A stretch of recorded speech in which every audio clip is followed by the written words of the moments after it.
Olá pessoal, sejam todos super bem-vindos, super bem-vindas a mais um episódio do nosso PortoCast. Meu nome é Vinícius Roman, vou moderar esse bate-papo aqui conosco. A gente tem a presença de duas pessoas que são referências dentro do setor portuário e vale a pena sempre a gente reforçar que o PortoCast é uma iniciativa promovida pelo Porto Hub, que é o nosso hub de inovação aberta do setor marítimo portuário. A gente sempre está promovendo discussões relevantes acerca de fatores que vêm aumentando a competitividade, que são importantes a gente estar discutindo no dia a dia do setor portuário. E hoje a gente vai falar um pouquinho mais sobre descarbonização.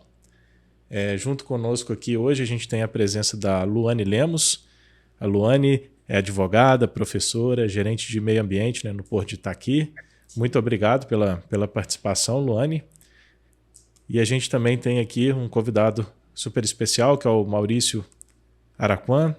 Maurício é doutor em logística e planejamento de transportes, consultor em projetos de tecnologia e infraestrutura e é diretor aí da Brid Logistics. Está falando direto aí de Hamburgo, na Alemanha. Seja super bem-vindo aí também, Maurício. Muito obrigado. Muito obrigado. Bom, pessoal, a gente tem aqui hoje uma pauta que ela é super relevante, né? A gente vem falando muito sobre descarbonização, a gente vem falando sobre como que a gente consegue ter um planeta, um mundo mais sustentável. Cada vez mais as questões climáticas vêm nos assolando, a gente vem vivenciando isso no dia a dia, né? E para iniciar aqui o nosso papo, eu gostaria de entender um pouquinho por que o tema descarbonização ele é tão relevante dentro do contexto do setor portuário. Vou iniciar aqui com a Luane e na sequência, Maurício, a gente passa a palavra para você aí. Eu tenho certeza que esse aquecimento aqui vai nos ajudar a puxar o restante aqui das considerações. Bom, então, aí uma boa tarde para quem estiver ouvindo, quem está conosco. Um prazer estar aqui com vocês. Obrigado pelo convite, Vinícius. E aí, respondendo a tua pergunta, por que a descarbonização hoje no setor portuário ela está muito evidente?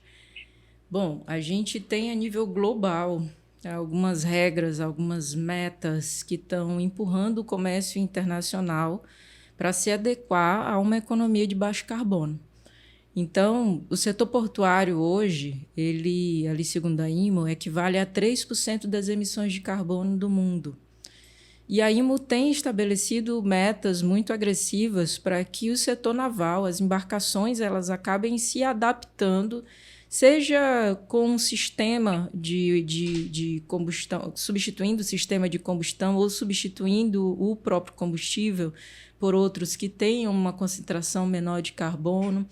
E essas normas elas acabam tocando aos portos porque a embarcação adaptada vai precisar atracar em portos que ou estejam preparados para dar o combustível que ela se adaptou, ou que estejam preparados para receber o sistema elétrico para fazer, que a gente chama OPS, que é Onshore Power Supply, que são suprimentos de energia em terra.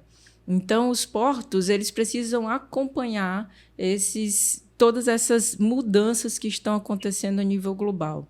E por mais que o Brasil não tenha metas, como a União Europeia hoje tem, e aí o Maurício vai poder ser mais específico quanto a isso, mas os portos não são isolados. Os portos fazem parte de um grande ecossistema e no momento que uma embarcação se adapta às regras europeias, ela quer chegar no Brasil e encontrar a mesma facilidade.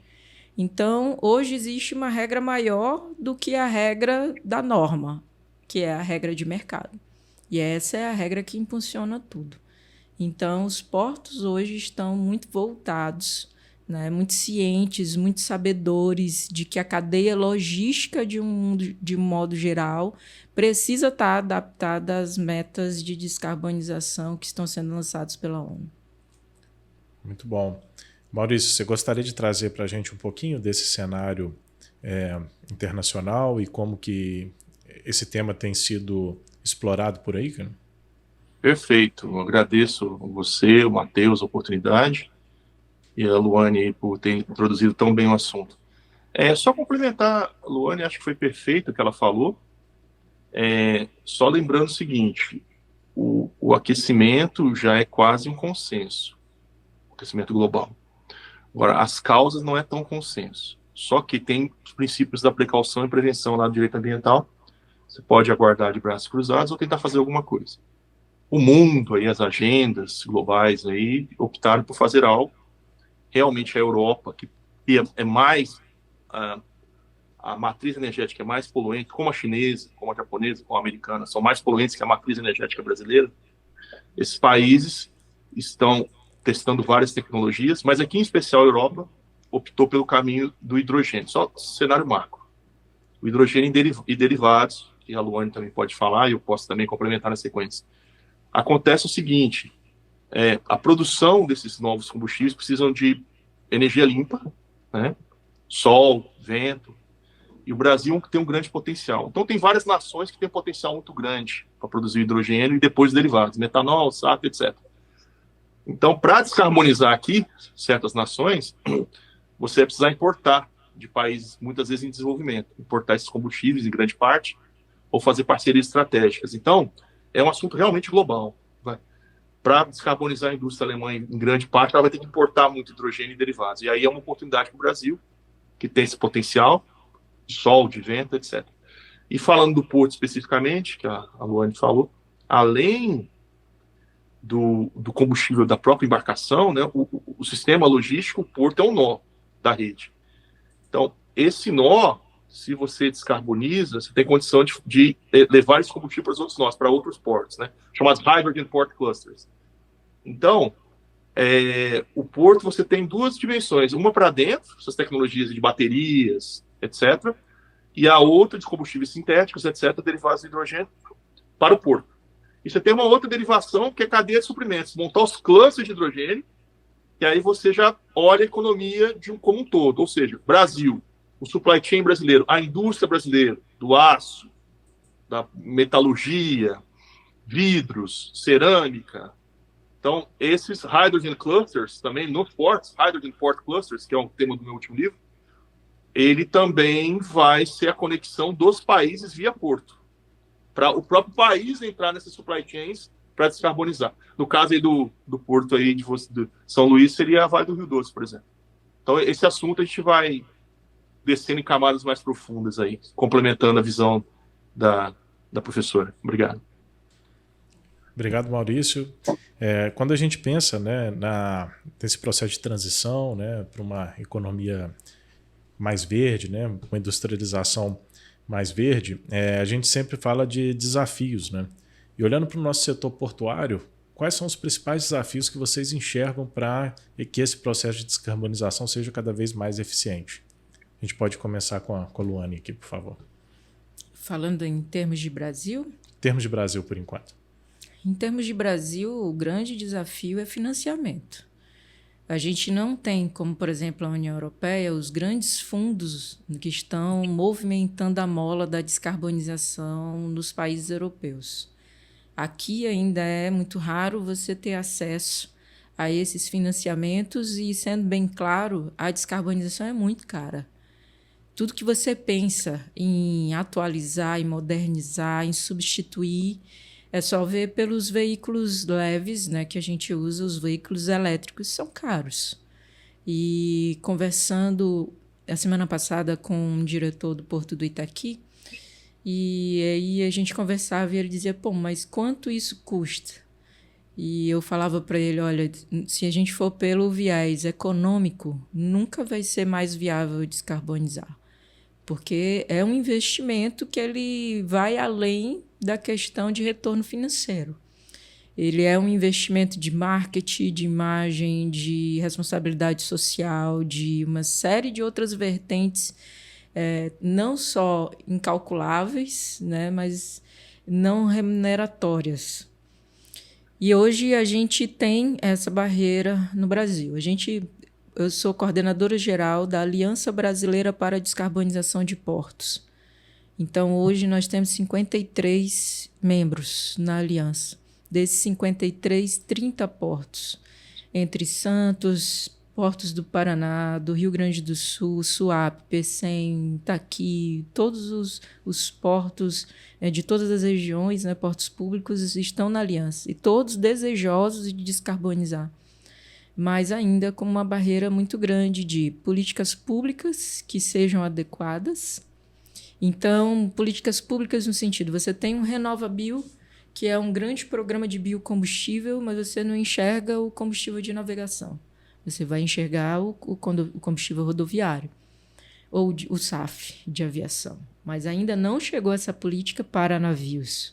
E você tem uma big de uma Transpetro, de uma Petrobras, né, que pode ser um grande vetor, inclusive, para embarcações, porque você tem a Petrobras / Transpetro em vários portos do Brasil.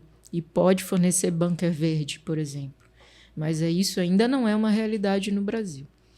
Então, hoje, o que se tem de mudança em termos de descarbonização é voluntário, né? É da força de vontade, é da visão de cada uma das autoridades portuárias ou das empresas arrendatárias de portos.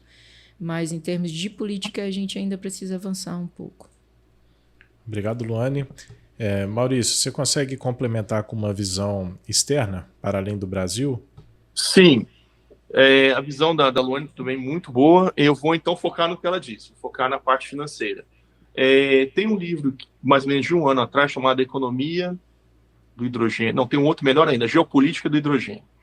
Ali você vê que a opção pelo hidrogênio na Europa tem a descarbonização, mas também houve questões políticas, assim, geopolíticas, que é, por exemplo, sair da mão do gás russo, né, com essa guerra isso acelerou, e do petróleo, que a Alemanha não produz petróleo. E a Europa produzir algo que consiga produzir, né? E com o friendly shoring e o near shoring, né? Fazer comércio com nações amigas e próximas. A China é amiga, friendly shoring, tá? Talvez com alguns problemas. Mas aí as cadeias de suprimentos voltam, porque aí é o near shoring, produzir perto. O Brasil se encaixa nas duas categorias, é friendly, é democracia, e é near shoring. Então, tem essa mudança geopolítica e essa aceleração do hidrogênio. Falando especificamente mas aqui o quê? A base de subsídio. Por quê? Os Estados Unidos emitem o dólar. Então, os programas lá, tem aquele Reduction Act, Inflation Reduction Act, botou bilhões no mercado. Várias empresas europeias foram para os Estados Unidos para descarbonizar. Empresas norueguesas, como a Enel, várias montaram fábricas lá. Alemãs, várias. De eletrolisadores, de compressores, etc. A Europa emite o euro. Né? A Alemanha emite o euro, a União Europeia emite o euro. Em Frankfurt. Também há recursos para isso, né? Então, o que acontece? Aqui, a busca de subsídios, realmente existe muito subsídio, como a Luane falou, essa troca de matriz, ela é muito cara. O que eu sugiro para nações em desenvolvimento, como o Brasil? Acoplar, eles chamam de coupling, fazer um acoplamento setorial. No caso específico do Brasil, ela falou muito bem, usar os estatais, as grandes empresas, ou privadas, grandes grupos que eram estatais, como a Eletrobras, como a Vale, já foi estatal, a Petrobras ainda é estatal. O que acontece? A Vale acabou, já estão fazendo isso que eu estou falando. A Vale assinou, a semana passada, um acordo com uma empresa gigante aqui da Holanda, uma consultoria, e fez uma parceria com uma empresa da Noruega, não, da Suécia, para descarbonizar, peletização. Então já cabe, já está criando demanda para uma produção de hidrogênio limpo. Ela falou do bunker aí. Bunker pode ser para metanol. Eu penso em não apenas atender o Brasil, metanol verde. Do hidrogênio você faz metanol também. Penso não apenas no Brasil, mas você tem potencial para fazer muito metanol até para outras nações, até para exportar metanol. Hoje o Brasil importa metanol. O SAF, é o Sustainable Aviation Fuel. O aeroporto também é o nome da rede, né, aérea. O SAF. Então, o SAF você pode produzir também. Ele também é um derivado do hidrogênio. E a amônia verde, o Brasil pode produzir no futuro, tanto para fertilizante no Brasil, quando der viabilidade econômica, ainda não pegar lá, mas já dá viabilidade para vender a amônia verde para a Europa, e vai ser feito cracking para gerar energia elétrica. Então, quando você faz isso e faz um coupling, seja com empresas europeias, seja com o Japão, com os Estados Unidos, empresas que produzem equipamentos, e às vezes traz o funding, traz o off-taker, o comprador da mercadoria, como a empresa aérea europeia, com o comprador, e traz o dinheiro, você traz o equipamento com juros mais baixos e às vezes dá viabilidade econômica do projeto.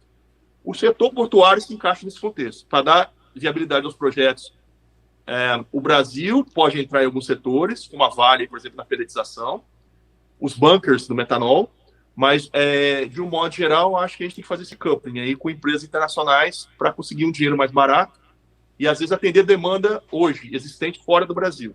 No futuro, demanda interna também vai ter para esses combustíveis avançados. Perfeito. A gente vai entendendo aos poucos, né, igual que a Luane trouxe aqui para a gente, né, uma questão de investimento, mas para além do investimento, todo o impacto que isso vem trazendo, né, para a sociedade, para o meio ambiente. Né? Então, tem algumas questões que elas são puramente financeiras e tem outras questões que elas são estratégicas. Né? Acho que a gente pode resumir assim. E pensando um pouquinho, né, como que a tecnologia, o avanço tecnológico nos ajuda também nesse processo de descarbonização. Né? O nosso podcast aqui, a gente gosta sempre de puxar inovação, tecnologia e inovação, né, como pauta. E eu queria explorar isso um pouquinho com vocês agora. Né? O que vocês têm identificado, por exemplo, em relação a tecnologias emergentes, em relação a novas possibilidades que a gente tem aí com os avanços, né? Seja a famosa inteligência artificial que tanto se fala nela, seja processos mais estruturais, mais de deep techs, né, Maurício, que a gente estava falando um pouquinho aqui no início também, né, da nossa conversa. Então eu queria entender um pouquinho o que vocês já vêm observando, né, de como que essas tecnologias podem nos ajudar a ter um processo aí mais eficiente rumo ao carbono zero aí nos portos. Né? Vinícius, a gente fez um estudo recente no Porto do Itaqui com a Fundação Valência Port da Espanha. E eles levantaram a pegada de carbono do Porto do Itaqui. E algumas coisas a gente observou. Por exemplo, um navio fundeado que fica ali 10, 15, 30 dias esperando para atracar, para fazer a sua operação, ele está queimando combustível. Então, às vezes, a gente tem uma emissão não só pela operação, mas por toda a redundância que essa operação vai trazer em termos de logística. Então, você aplicar tecnologias para melhorar a logística e a operação já é uma forma de descarbonizar. Exemplo, se você entra com a inteligência artificial para melhorar a fila de atracação, diminuir o tempo de espera, otimizar o tempo em que o navio fica atracado num porto, você já está diminuindo o tempo que ele fica aguardando e, contudo, você está fazendo também uma diminuição de emissões de gases de efeito estufa. Então, a tecnologia hoje ela é essencial para absolutamente tudo em descarbonização. Você tem outras alternativas, eu citei o Onshore Power Supply, que alguns chamam de Cold Iron, ou tem outros nomes também, né? Mas, basicamente, o navio, ele atracado e operando, ele fica com suas máquinas ligadas e, portanto, emitindo gases, porque está ali consumindo combustível. A solução, então, seria, a grosso modo, colocar uma tomada no porto. E aí o navio conectaria esta tomada, receberia energia de terra e desligaria as máquinas. Só que essa energia precisa ser limpa. Uhum. Então, você tem toda uma cadeia. Você instala o OPS, que já é uma novidade no Brasil, porque no Brasil a gente não tem nenhum porto que tenha essa tecnologia, mas na Europa já é obrigatório até 2030 que todos os portos que tenham container, ro-ro e cruzeiro tenham OPS, né, nos seus berços. E aqui no Brasil isso não é obrigatório. Mas, como eu falava ainda há pouco, aquele armador que fizer o investimento para o navio dele de cruzeiro atracar na Europa com OPS, vai querer chegar no Brasil e ter a mesma tecnologia. Então, várias das tecnologias que estão surgindo, a semana passada, 2 semanas atrás, nós tivemos um encontro do GT de Inovação da Aliança de Portos, para a descarbonização de portos, e o Paulo, da Nets Engenharia, apresentou vários modelos de caminhões autômatos, de caminhões, né, elétricos, não só elétricos, mas autômatos. Né? E isso tudo, mas qual a relevância disso? Você melhora percurso, trajeto, né? Você melhora até o ser humano, ele tem, né? Acelera, tira, vai. Padrão de conduta, né? Padrão de conduta. Então, tudo a tecnologia vem para agregar. E a gente está muito atento, né, a essas novidades. Assim, é muito interessante ver o mercado surgindo de acordo com a demanda. E sempre com essa perspectiva ESG, sustentabilidade, descarbonização, né, neutro carbono. E a gente tem visto muita novidade por aí. Muito interessante. Essa visão também que o mercado vai nos pressionar para uma mudança positiva, né? Ela ganha cada vez mais força, né? Porque, querendo ou não, são os usuários, né, de um determinado serviço, né? E não só, Vinícius, porque assim, você abriu o podcast falando, a gente está sentindo na pele. Semana passada choveu no deserto do Saara. Fez até uns lagos lá. Fez uns lagos lá, cara. E a gente eu estava vendo uma notícia também essa semana que houve o deslocamento de uma grande parede na Groenlândia que causou um tsunami que ficou 9 dias reverberando no mar. Então, assim, a mudança climática, ela existe, é presente, é inegável.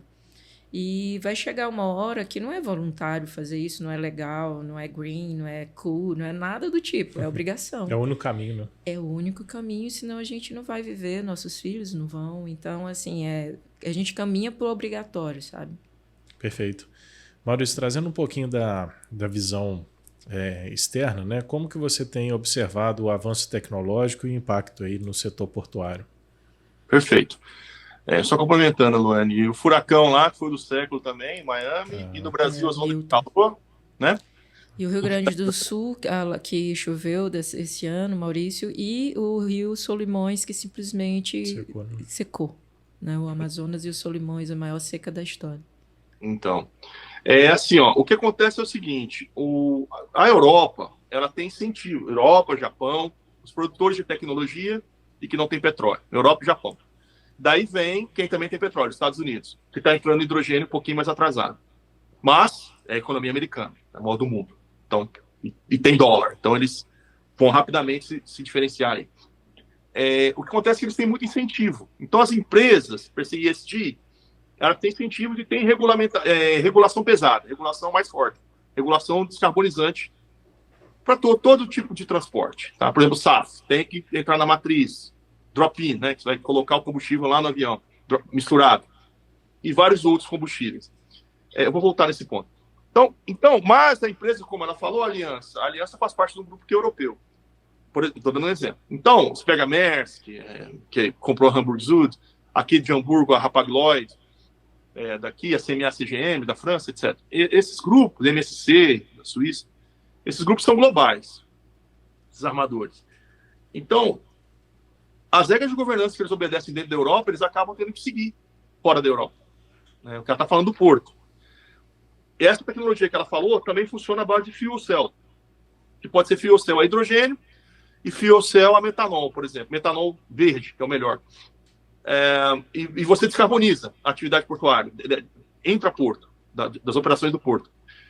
Sempre vem missões aqui, eu faço missões, trago pessoas para verem aqui as novidades. Também temos terminais aqui no terminal de Hamburgo, alguns terminais aqui no Porto de Hamburgo, que também são totalmente automatizados, sem motorista. Claro, no mundo inteiro tem isso. Roterdã é o maior porto da Europa, na Ásia, Busan, os portos chineses, e também estão com esses padrões. O que eu estou querendo dizer? Então, acaba forçando. Então, o Brasil, ele vai entrar, mesmo que não tenha regulação interna, ele acaba se adaptando a esses modelos de regulação externa, internacional. E se tornam atrativas e até viáveis pelos modelos de financiamento que esses grupos conseguem nas nações de origem. Os armadores europeus e asiáticos, eles estão pegando dinheiro para esses programas. Então, o Brasil tem que se inserir inteligentemente nesses programas. Isso fala dos armadores e portos.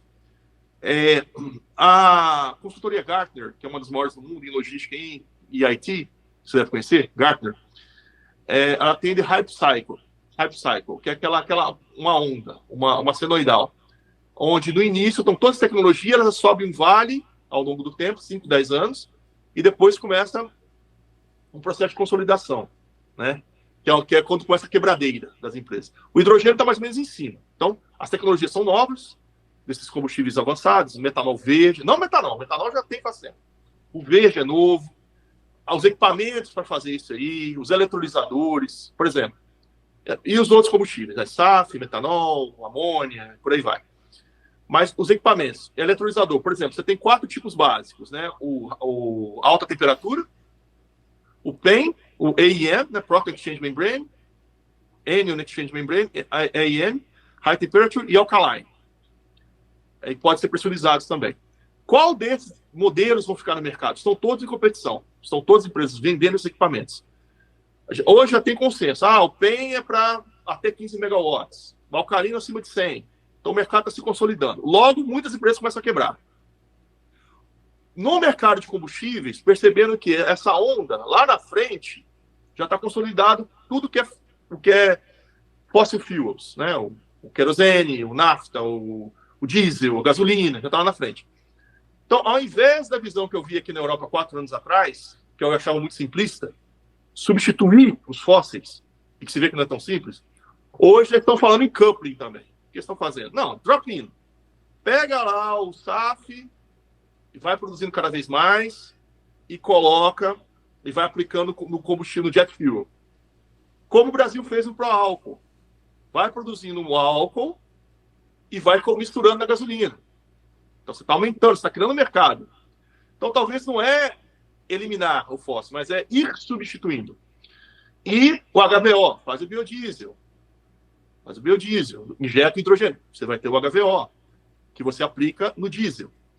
Então, esse coupling, a taxa de aumento das tecnologias de descarbonização, elas têm a ver com a taxa de diminuição dos fossil fuels. E eu pensando aqui, lendo alguns livros, né, aí eu penso, talvez por isso as grandes cúpulas do clima estão sendo feitas nos países árabes, os países que mais têm petróleo. As grandes petroleiras no mundo, elas estão se tornando empresas de energia limpa, como a Equinor.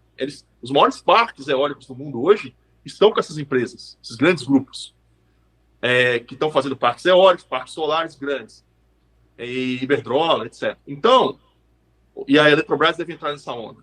Então, o que se vê é que nos próximos 10, 20 anos, o sistema que é hoje em cima do fossil fuel vai se adaptando às novas tecnologias que tem como base energia limpa. Energia limpa. E finalizando, nós aqui no Micro temos lá onde eu sou pesquisador, na Universidade de Hamburgo, um centro de descarbonização também, onde várias tecnologias são testadas, com todas as rotas e outras, biogás, biometano, etc. E o que a gente vê é que em muitos países algumas coisas se aplicam. Não tem certo e errado. Tem, assim, o razoável. E no Brasil, por exemplo, várias tecnologias têm tudo a ver. Outras nem tanto. A Europa é mais frio. Nunca vai ter produção de soja para fazer biodiesel nessa escala. Nem de milho, para fazer etanol de milho, nessa escala. Então aqui é frio, mas venta. Aí vão fazer sintético. Mas os interesses acabam se combinando e se harmonizando. Então, essa visão internacional, se os parceiros no Brasil bem compreenderem e se apresentarem com os parceiros internacionais, eu acho que ambos têm a ganhar. E ambos se descarbonizam juntos, gerando viabilidade econômica para os projetos. Perfeito, Maurício. A gente vai estudando alguns materiais e eu venho observado que algumas empresas já estão incorporando, né, internalizando de fato essa descarbonização como algo estratégico, né, para além também dos pactos globais. Isso vem gerando até desdobramentos dentro de próprios planos de metas, bonificação dos colaboradores, né? Então, é uma temática que de fato vem ganhando cada vez mais relevância corporativa, né? E pensando no que as empresas estão fazendo, dando um recorte aqui para o nosso setor, o setor portuário, vou começar com a Luane aqui. Luane, quais são as principais iniciativas que o Porto de Itaqui já vem implementando relacionadas à sustentabilidade, descarbonização? Deve ter várias, se você puder trazer para a gente aí aquelas que você julga ser as mais relevantes, por favor. Sim, claro. A gente, como eu falei, né, a gente tem essa jornada aí desde 2020. A gente começou tentando mapear as emissões de gases de efeito estufa do porto. E a gente foi um dos primeiros portos públicos aqui no Brasil a fazer esse levantamento de emissões e se deparou com uma grande dificuldade de achar no mercado serviços que fossem adequados a portos, porque toda a plateia aqui, a gente sabe que porto é um mundo em específico, né? Toda uma logística, uma metodologia diferente. E aí foi que a gente foi atrás dessa parceria com a Fundação Valência Port na Espanha. E a gente já está na fase 3 desse programa de descarbonização, em que a gente já fez todo o levantamento e, diferentemente do que a gente vinha fazendo desde 2020, esse levantamento que a gente fez com a Fundação Valência, ele abrangeu navios, rodovias, ferrovias, arrendatários. Então, foi uma abertura de visão do que a gente vinha fazendo antes, né? Só para vocês terem uma ideia, nosso primeiro inventário deu algo em torno de 200 toneladas de carbono ano, referente ao ano de 2020. Quando a gente fez agora, já nosso quarto inventário com a Fundação Valência Port, deu 90 mil toneladas. Então, se a gente incluir navios, se a gente incluir ferrovias, rodovias, né, e toda a logística e infraestrutura do porto, desses 90 mil toneladas, cerca de 90%, 95% é navio. Então, hoje, o grande agressor das emissões de gases de efeito estufa no porto são as embarcações. E aí, com base nesse diagnóstico, a gente avança com o planejamento de o que atacar primeiro, quando. O que é mais fácil? Começar com as tecnologias que o Brasil tem disponível. A primeira ação que a gente fez, muito simples, foi trocar combustível para etanol da frota pequena do porto, né? Então, isso já nos deu um ganho de 10 emissões EMAP, já razoável em termos de emissões. Transporte coletivo. Eu estou dando o exemplo do mínimo, né, do micro. Transporte coletivo também reduz muito a emissão de escopo 3, porque você evita que os funcionários, cada um vá no seu veículo. Então, o transporte coletivo, e aí você vai e ataca o transporte ônibus com motor Euro 6, ou você começa a exigir, né, uma tecnologia um pouco melhor, ou usar o biodiesel. Então, isso vai reduzindo um pouco. A gente está com um projeto de inovação, de instalação de sensores na rede elétrica e na rede de água, para verificar desperdício, né, e fuga de energia e de água. Então, isso ajuda a gente a fazer uma redução também do consumo de energia elétrica que a gente tem. A gente substituiu todas as lâmpadas do porto por LED, inclusive as lâmpadas externas. Então, são pequenos passos que vão se aglutinando a ponto de você conseguir um avanço. E aí, a nível macro, a gente está em diálogo com a Transpetro, e a gente fez esse convite à Transpetro de se a gente colocasse o PS no porto do Itaqui, se eles adaptariam as frotas que eles estão agora construindo de navios. Eles têm uma frota aproximada de 30 navios a serem entregues nos próximos anos, a médio prazo. E eles concordaram com a gente de se a gente instala o OPS no Itaqui, eles adequam as frotas deles para o sistema OPS também. Então, a gente já fez todo o levantamento de valores e custos. O que é mais difícil para a gente implantar o OPS é o próprio fornecimento de energia. Cada navio é quase o consumo do porto inteiro. Então, é como se a cada OPS eu dobrasse, né, a quantidade de oferta de energia que eu preciso.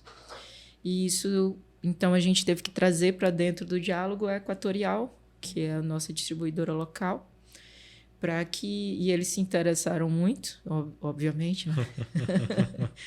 E eles fizeram todo o projeto, boa, né? Fizeram todo o projeto para instalar. Então, é necessário subestação nova, é necessário linhas de transmissão específica. Eles têm uma vertente aqui no Maranhão que é só de energia eólica. Então, eles abasteceriam os navios, porque não adianta, né, oferecer energia que não for limpa. Então, tem toda uma cadeia para trás que precisa ser revista. E, enfim, o que todos estão fazendo, né? Substituindo frotas de carros leves por elétricos, enfim, buscando parcerias com empresas que fazem eletrificação de equipamentos. Estou indo agora para São Paulo visitar a XCMG e a BYD, né? Que são duas empresas chinesas, mas que aqui no Brasil são referência em termos de eletrificação. A gente sempre pensa na BYD, por exemplo, como veículos leves, mas, na verdade, ela faz equipamentos, placas solares e uma série de outras coisas. Então, a ideia é eletrificar, mas antes de eletrificar, é preciso ter matriz limpa.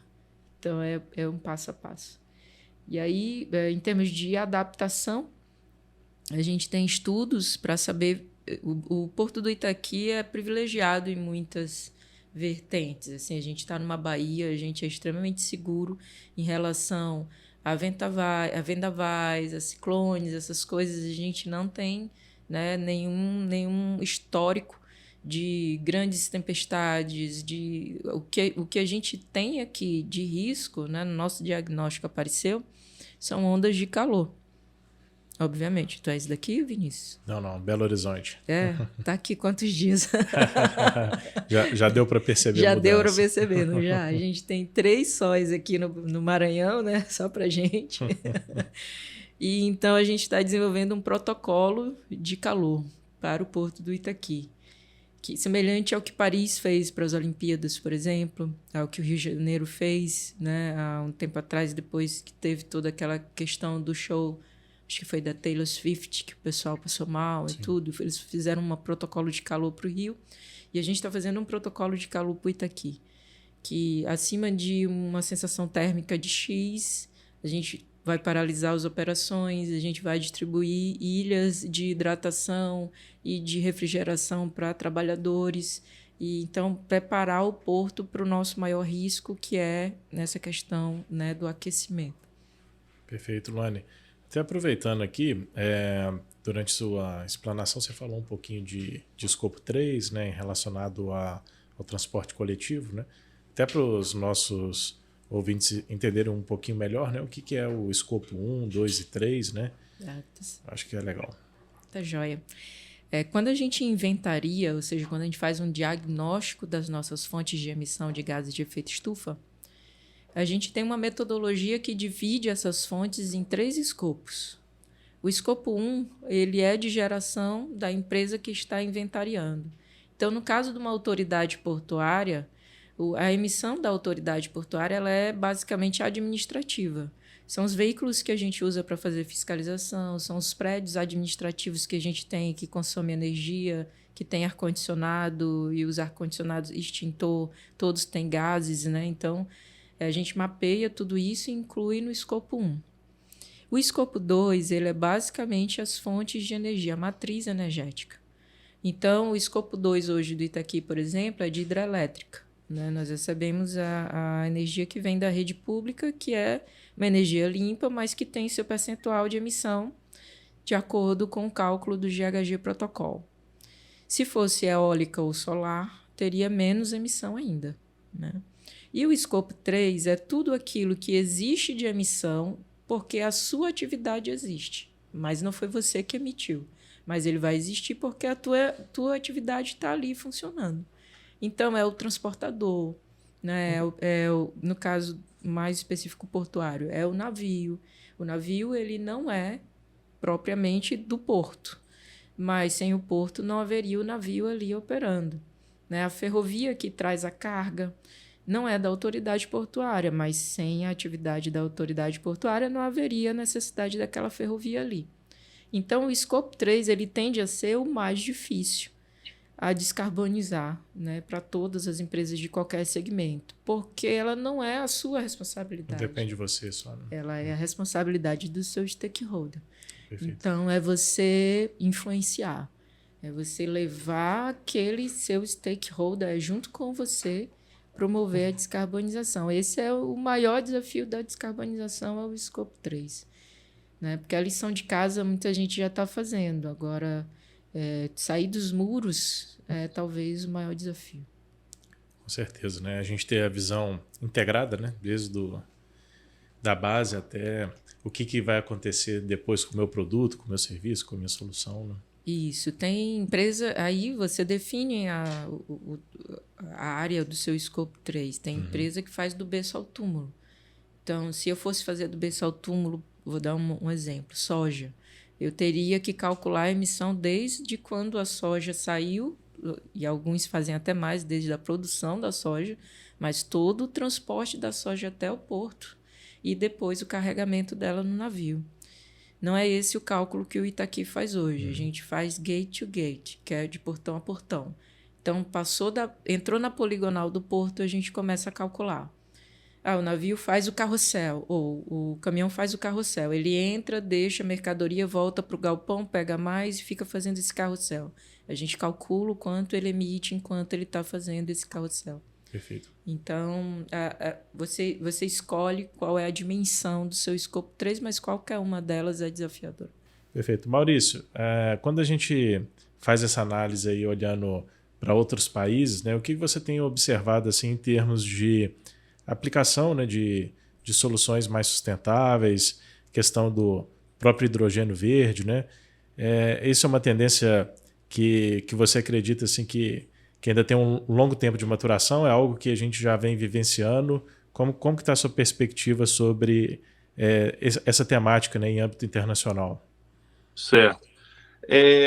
Aqui na Europa já é bem real, né? Você tem ônibus rodando, caminhões, carros, postos a hidrogênio para o veículo, né, leve. Para os veículos terrestres. Aí você tem trens, você tem já navios a metanol verde, navios em teste de amônia verde e outras tecnologias. Mas assim, eu estou procurando seguir de forma complementar, não falando da logística operacional, como a Luane, para assim, dar uma visão mais ampla para o leitor, principalmente para o leigo, que aí fica bem legal. A gente vai do micro, do porto ali, até o macro, né? Uma questão global. Assim, ó, o Brasil, de um modo geral, 90% da matriz dele já é limpa, devido às hidrelétricas. Já é limpa. Esses 10% sujos, entre aspas, são as termoelétricas. Mas o Brasil viu aí, acompanhou uma grande expansão das eólicas nos últimos anos, principalmente no Nordeste, no litoral de todo o Nordeste, e lá no extremo sul, lá no Rio Grande do Sul, onde venta mais. E do solar. Solar é o Nordeste também, que tem mais insolação. Mas o Brasil inteiro tem, mas em especial. Então, a matriz é limpa. Ao contrário da Europa. A Alemanha fez um programa muito forte de como é que eu posso dizer? Shutdown, né? Fechar as atômicas. Né? A França não. A França, grande parte dela, a energia lá é atômica. Aqui fez esse programa, aí veio a guerra, depende da economia grandemente do gás, que vem da Rússia, gás natural, para produzir energia, e sofremos esse estresse aqui. A energia disparou nos anos da guerra, nos últimos anos. Então, aceleraram os programas de hidrogênio agora com isso. Então, isso, como é opção geopolítica, e hoje a Alemanha reagiu muito rápido, a Europa de modo geral, mas a Alemanha em particular, que é a maior economia. 50% da energia aqui já é limpa hoje. Então, assim, há muito incentivo, há muitos recursos, mas o Brasil, ele já está na frente, ele já é descarbonizado. Como o Brasil, então, pode contribuir para o mundo e como é que podemos levar esse assunto para o Brasil?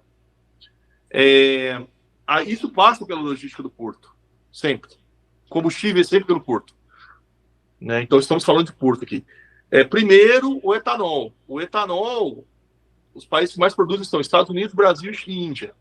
Só que o Brasil, você tem bomba de etanol. Né? Etanol é hidrogênio. Tá? É o melhor carregador de hidrogênio.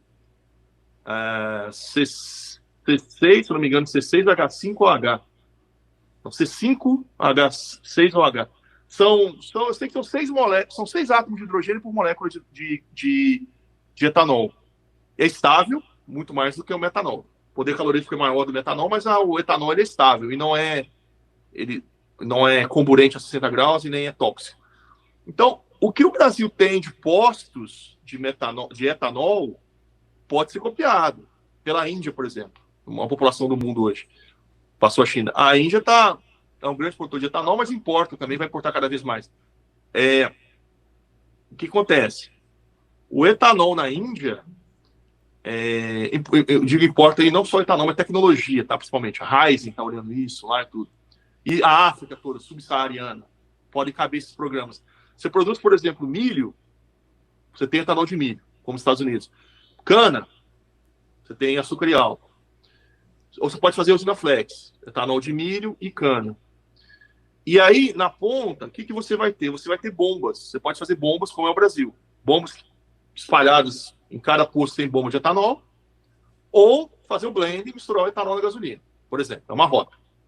Só que quando você tem as bombas espalhadas no Brasil, se você analisar bem, você já tem o hidrogênio espalhado em todo o território nacional. Você não precisa fazer a compressão, que é complicada, é caro, porque o volume é muito... O peso específico é baixo, então o volume é muito alto. Tem que comprimir para poder transportar. E vai muita energia nesse processo, do hidrogênio puro. Né? Ou até liquefazer e tal. Com o etanol, não, já está espalhado. Então, o que é a Hyton, que é da Unicamp, foi comprada pela NEA, Neumann Esser, alemã, está em Belo Horizonte, a fábrica. O que eles estão testando, até na USP, piloto? Cada bomba do Brasil, de etanol espalhado pelo Brasil, pode virar uma bomba de hidrogênio. Porque você faz uma reação ali que não é eletrólise, é hidrogênio verde, no caso. É uma reação chamada reforma. Aquece o gás, quebra a molécula, tira o hidrogênio verde. Né? E as usinas de etanol podem se tornar plantas de metanol, porque você mistura o hidrogênio verde da reforma do etanol com o gás carbônico. H2, H2 verde, mais CO2 é igual a metanol mais água. O Brasil hoje é um grande importador de metanol. Então o Brasil pode ser um grande produtor de metanol verde. Já está distribuído em bombas de álcool, muito H2, que pode ser quebrado e transformado e tirado o átomo de hidrogênio, já está distribuído. E essa tecnologia pode espalhar para toda a África subsaariana, toda Angola para baixo, Moçambique, só para falar de falar português, como Índia, como outras nações, Indonésia, Sudeste Asiático. Essa é a rota 1. Uma rota possível 2 é produzir em grande quantidade de hidrogênio verde em clusters portuários, aí como o Pecém, por exemplo, e possivelmente o Maranhão, possivelmente o Piauí, possivelmente Suape, possivelmente Codeba.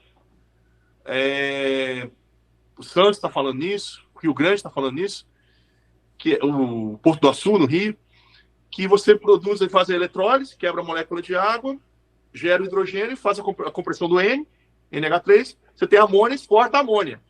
Aí vem para a Europa. A Europa vai pegar as termoelétricas que estão mudando para fazer cracking, elas deixam de usar gás e vão usar a amônia que chega, a amônia que veio do hidrogênio, quebra essa amônia, gera energia elétrica aqui. É como se você estivesse exportando energia. Né? É um novo petróleo, entre aspas. Então, na minha região aqui, tem vários aportes adaptando aqui, Morfleet, a termoelétrica, em Brunsbüttel, o terminal já está preparando para receber amônia. Na Europa inteira, Roterdã, não só Hamburgo, Bremen, etc. Wilhelmshaven, o sul da Europa. Então, vão ter esses corredores de amônia verde. O Brasil pode ser um grande produtor de hidrogênio que comprime a amônia e exporta. Então, metanol, amônio, o HVO para o biodiesel. O Brasil é um grande produtor de biodiesel. O SAF, como eu falei, as companhias aéreas estão misturando já, tem metas para misturar no combustível de aviação. O Sustainable Aviation Fuel, pela rota ATJ. Né? Então, essa rota ela usa o etanol para fazer o combustível sustentável de aviação, que é um derivado do hidrogênio, e que tem um preço altíssimo. Então, todas as companhias aéreas, a maioria está comprando já, para adaptar a regulação aqui europeia. E comprando muito. Então, um espaço muito grande para o Brasil produzir hidrogênio verde, exportar, e no futuro, com a economia de escala, ampliando esses mercados, você começa a atender o mercado interno também. Inicialmente nas siderúrgicas, que vão descarbonizar, né? E a indústria de modo geral. Falando especificamente, por exemplo, do Maranhão, tem a Norte-Sul, que ela entra e vai ter a Carajás, a ferrovia. Vale do Rio Doce opera, traz minério de ferro e leva fertilizante. O que acontece? Que você importa. Pode haver fertilizantes verdes que a gente começa a produzir, a partir da amônia você pode produzir ureia. O Brasil é um grande exportador de ureia, um grande exportador de fertilizantes nitrogenados. E, mais que isso, para as operações da Vale de pelletização, seja lá no norte, né, que é o corredor norte, que eles chamam de norte, esqueci o nome, o corredor norte e sul. Sul é Itabira, região de Minas Gerais. E o norte é Carajás. Ambos você pode trazer o hidrogênio e usar nesse processo de descarbonização usado pela própria empresa. A Vale do Rio Doce é uma das empresas que mais usam diesel no Brasil. Quanto da siderúrgica, no caso lá no Sistema Sul, e Minas. Né? No caso aí, você tem a POSCO aí no Pecém, aí perto. Então, vai se criando demanda e você vai aplicando essas novas tecnologias descarbonizantes e mudando o cenário. De um modo geral, sempre passa pelo porto, no sentido para, né, forland, para fora, ou hinterland, ou no sentido de importação do insumos. Mas os portos, por exemplo, aqui eu posso, se houvesse mais tempo, poderia mais ir a fundo, mas só dando conceitualmente já fica bom. Roterdã está fazendo vários terminais, são termoelétricos, como aqui na Alemanha, para receber amônia no futuro e para produzir combustíveis avançados também. Então você pode fazer um mix também. Você pode exportar o etanol para atender uma fábrica que vai fazer SAF na Holanda, para atender empresas europeias. Idem China, idem Japão, idem Estados Unidos. Lá o Texas está entrando muito forte. O Texas é o maior mercado de petróleo. Está entrando muito, e tem uma cooperação lá com a Sul, no Brasil. Está entrando muito forte em tecnologias descarbonizantes também, em clusters de hidrogênio. Então, vai dar um impacto na navegação, mas não só na navegação, em todos os modelos de transporte. Terrestre, aéreo e marítimo. A partir desses combustíveis, que vão se misturando as matrizes, e vão se espalhando dos países em sentido global. Perfeito, Maurício. Está ficando cada vez mais claro assim, a importância e o protagonismo que a gente pode ter, né, enquanto Brasil, enquanto país, para liderar todo esse movimento, não só para a gente, mas em âmbito global, né? Muita coisa interessante aí que pode ser feita e já você usou ali o Hype Cycle de Gartner, né? Eu gosto bastante ali das análises que eles fazem, né? Até para a gente diferenciar o que é sinal de ruído, né? Então, isso aí já é um sinal, né? Não é ruído mais, isso aí é sinal e a gente tem que estar preparado para capturar essas oportunidades, né? A janela de oportunidade se abre, se fecha. A gente já perdeu algumas janelas, né, no nosso país e estou esperançoso que essa seja uma que a gente consiga capturar aí para o nosso futuro, né? E aproveitando aqui, Luane, falando um pouquinho de políticas públicas, né? Quais são as principais discussões em âmbito aí de regulamentações, né, que estão sendo feitas para, de fato, incentivar a descarbonização aí não só nos portos, né, mas no nosso país como um todo? Você consegue trazer um panorama para a gente? Sim, em relação a portos, a nível internacional, a gente tem várias diretrizes da IMO sendo, inclusive, alteradas já na expectativa do ano que vem serem publicadas, né? Essas diretrizes vão trazer metas para a descarbonização do transporte aquaviário. E aí, essas metas acabam redundando em portos, porque, como eu falei no início, os portos são os locais onde essas embarcações vão buscar o seu abastecimento. Então, a gente está acompanhando essas decisões, essas discussões IMO. Aqui no Brasil, a gente tem representantes da capitania, mas também de setores privados que acompanham todas essas rodadas de discussão. Em termos de política pública brasileira, a gente vai ter, como eu já falei, um aporte muito mais significativo para hidrogênio e para biocombustível. Para hidrogênio, a gente teve recente a aprovação de uma regulamentação de hidrogênio aqui no Brasil e, semana passada, salvo engano, sobre biocombustível. Então, essas normativas, elas estão criando o arcabouço, a base sobre a qual esse comércio ele vai se desenvolver. Tem uma normativa que ainda não está finalizada e que também é muito essencial para a questão de descarbonização, que é sobre mercado de carbono. A gente falando há pouco sobre a possibilidade do Brasil se tornar uma grande potência na questão de combustível, a gente também tem uma grande possibilidade de ser uma potência em mercado de carbono ante, obviamente, a cobertura vegetal que a gente tem no país como um todo. E eu costumo brincar com as pessoas dizendo que essa questão da descarbonização ela é um mercado próprio, um comércio próprio, tem até moeda própria, que é o próprio crédito de carbono. E se a gente se atenta a isso, se a gente consegue regulamentar, até para, por exemplo, quem está se preparando para descarbonizar, como uma Vale, né?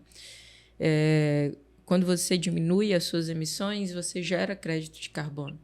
Então, em 2020 eu gerava 200 toneladas de carbono, em 2024 eu gero 100.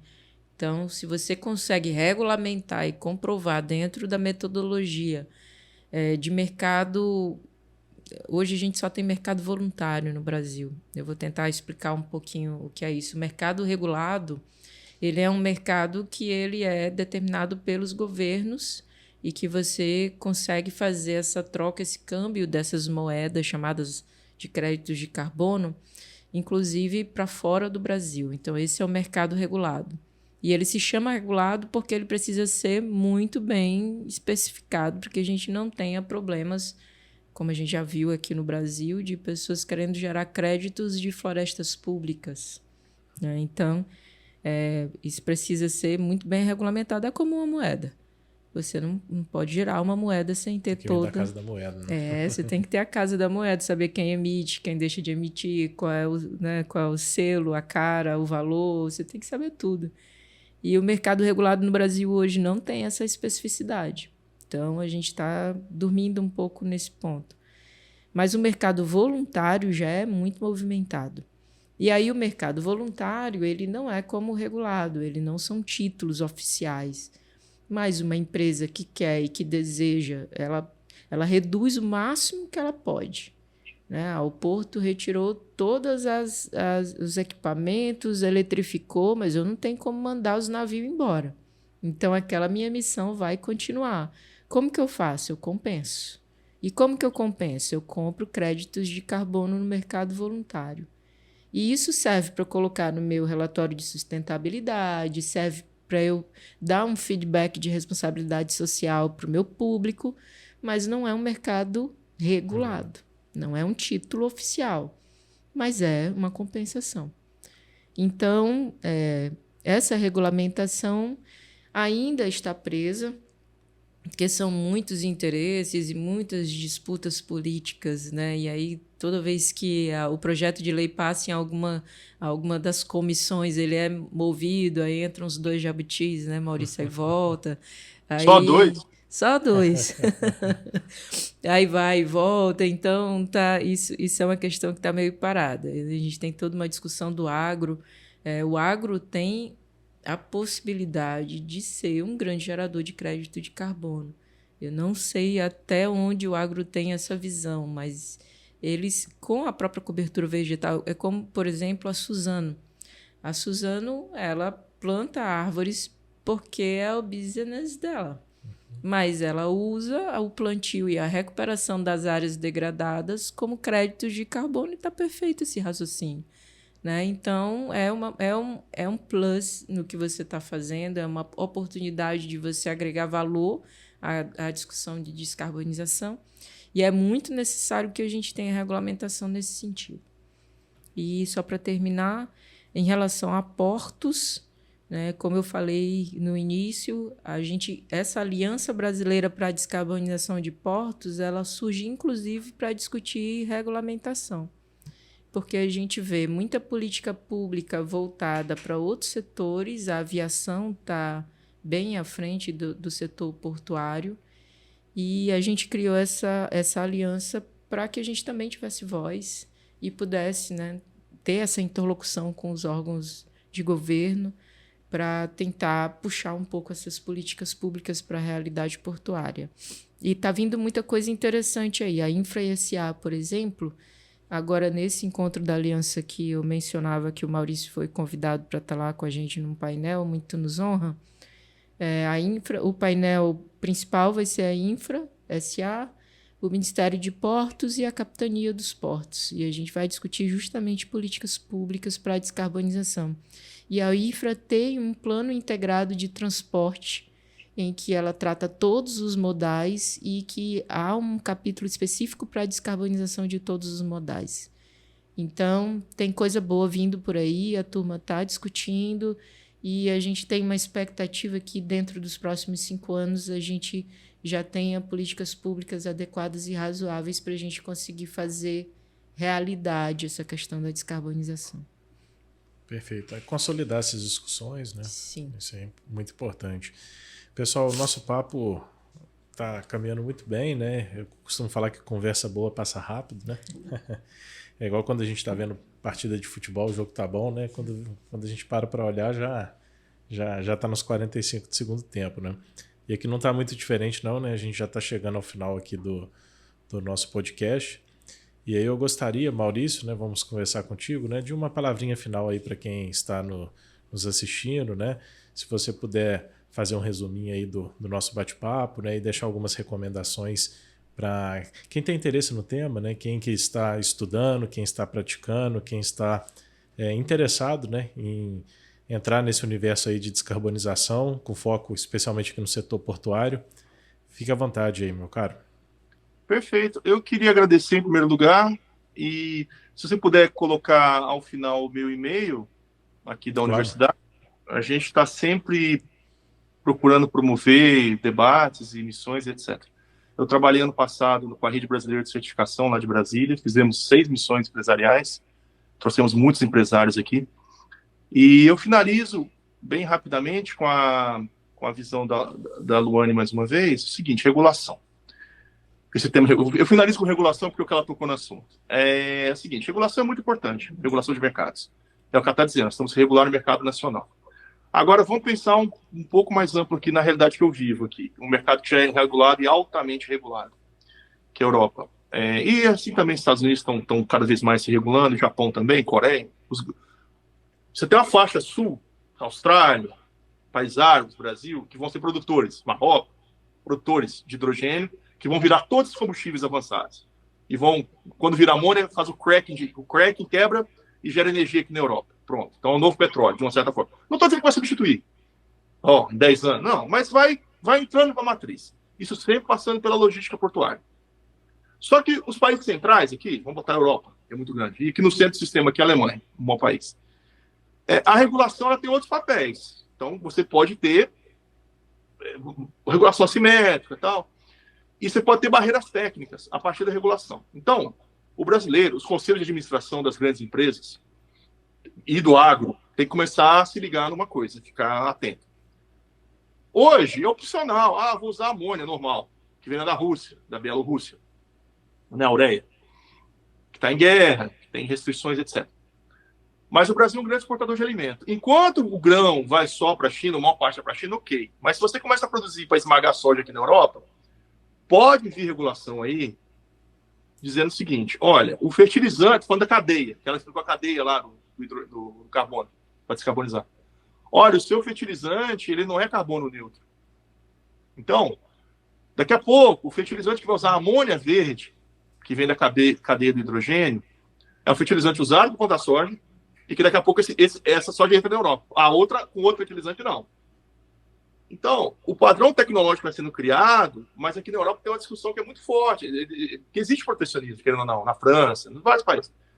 Que é assim, eu gasto X para produzir meu alimento, lá no Brasil é Y, né? Tanto pelos fatores naturais, que a gente tem vantagens competitivas, como 2 safras, até 3 na mesma área, enquanto esse aqui tem uma safra, muita água, muito território, muito calor, terra fértil, sem falar de Amazônia, falando só da terra que já está para pasto para boi.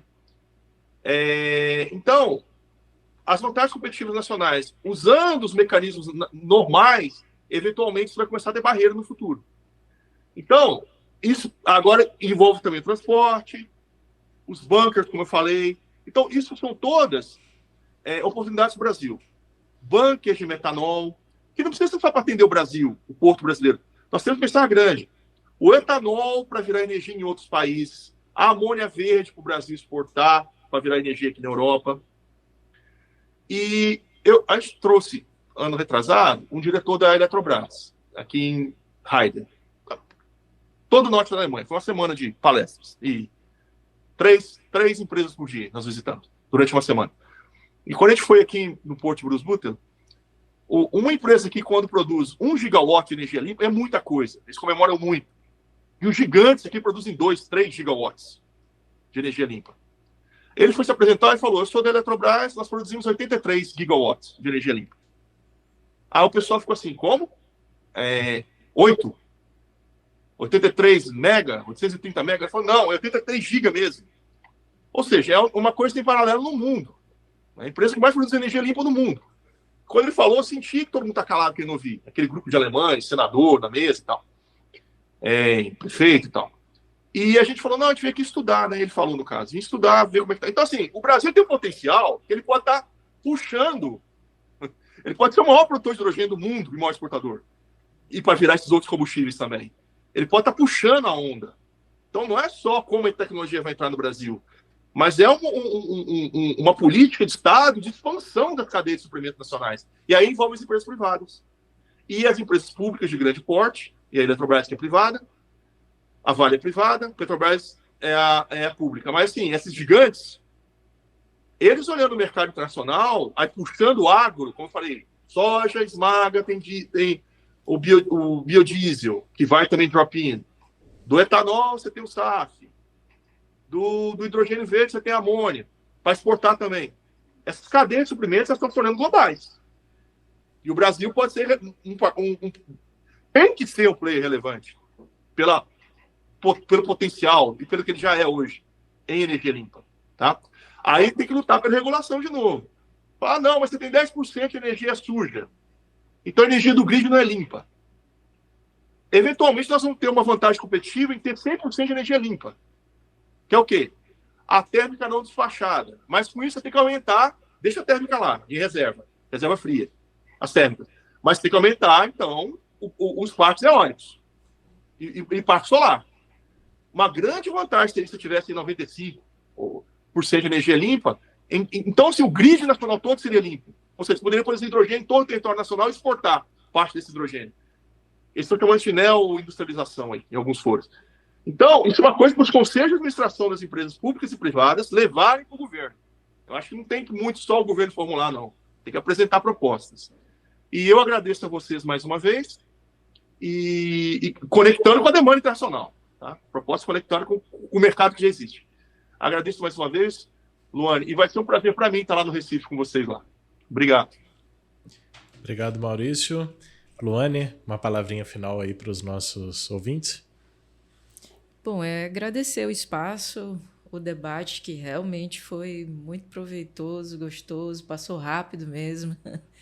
É um tema que tem sido muito recorrente, tanto no cenário portuário, mas em todos os cenários. Eu costumo abrir as palestras falando assim, olha, faço um Pix de R$10 se você abriu hoje o telejornal e não tiver uma notícia sobre mudanças climáticas. Duvido. Sempre tem. A gente está num nível em que a gente precisa tomar decisão. E as empresas que saem na frente, que tomam essa decisão antes, elas têm uma vantagem não só mercadológica, competitiva, a gente não está falando aqui só de mercado, mas de posicionamento, que é o que hoje a sociedade cobra, exige e é o que a gente precisa. Então, para além desse posicionamento, a descarbonização ela é uma grande oportunidade. Para o Brasil, então, é algo surreal. O Brasil ele tem o potencial de pautar e não de ser pautado em muitos temas de descarbonização. Em mercado de carbono, em hidrogênio, em biocombustível, metanol, etanol. Enquanto a Europa não tem espaço para plantar, para comer, a gente tem espaço para plantar, para comer, para vender, para fazer combustível, para jogar fora, que o povo joga muito fora quando o mercado não está bom. Né? Mas a gente precisa entender e assimilar e pensar com a cabeça no futuro, porque o Brasil tem muito potencial para isso.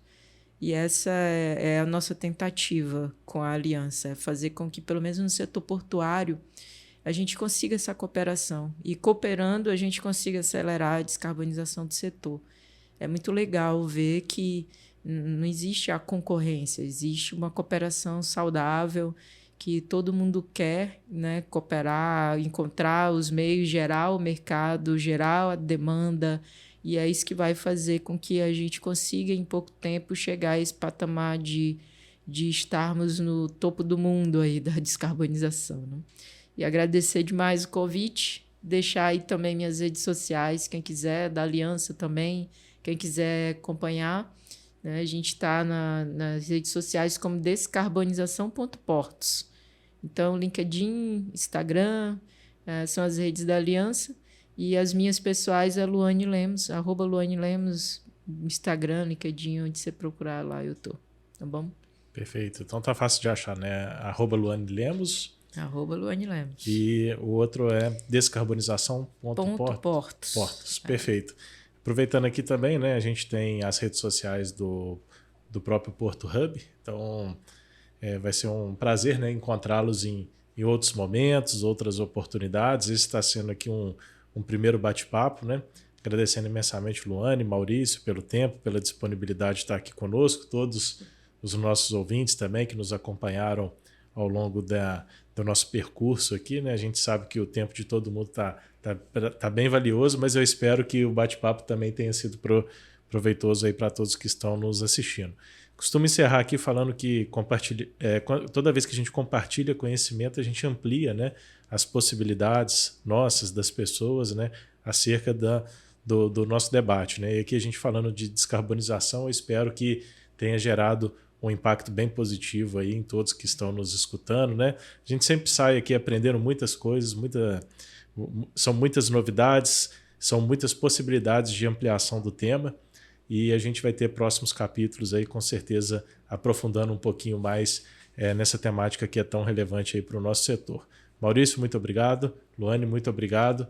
A todos um grande abraço. Nos encontramos aí nos próximos episódios do PortoCast. Fiquem com Deus, até mais. Obrigado.